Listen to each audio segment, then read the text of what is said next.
work in partnership with the International Student Advisors, so they see a lot of students for homesickness.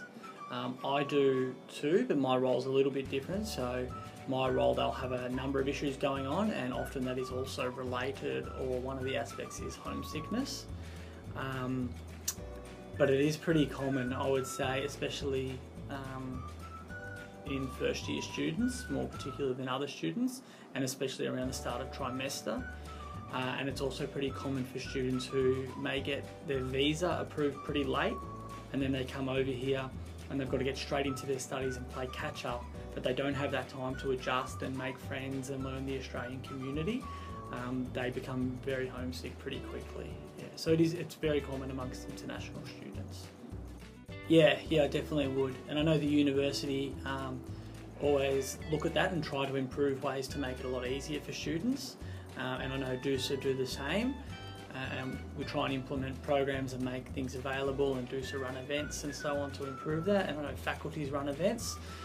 But again, for students who might come late, they may miss out on some of those events. But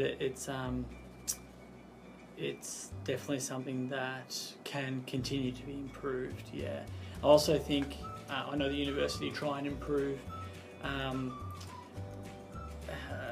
pre-arrival, so back in their home country, these sort of programs.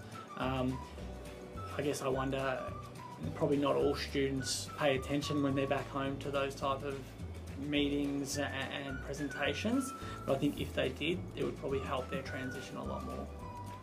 So I guess in terms of tools and resources, as I said, DUSA have a number of programs. So a lot of the students I see are homesick because they haven't been able to make connections within Australia, like friends at university.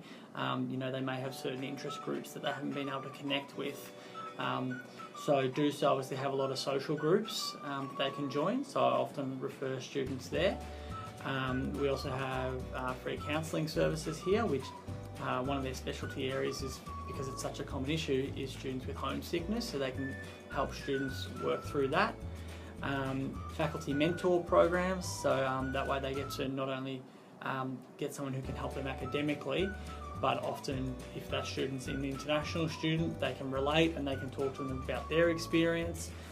Or they can, if it's an Australian domestic student, they can give them tips and advice on how to adjust to the Australian community. Yeah. Well, I guess something we do is we sort of need to normalise it, because a lot of these students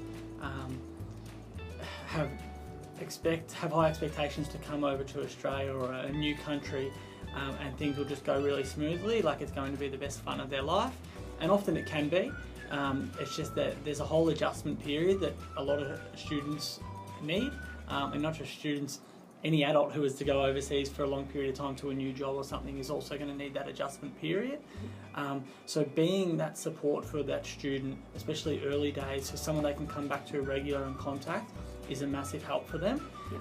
Normalising it for them, and linking them into those services which can improve their orientation to a new country and new university is massive.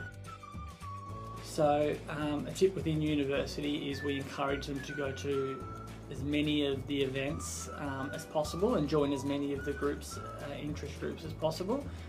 I mean, I've seen students, international students, who do that, and they love the university, they love Australia, they're not homesick at all, compared to students who sort of socially isolate themselves, and then they have a lot more issues with homesickness and wanting to be around their family and friends.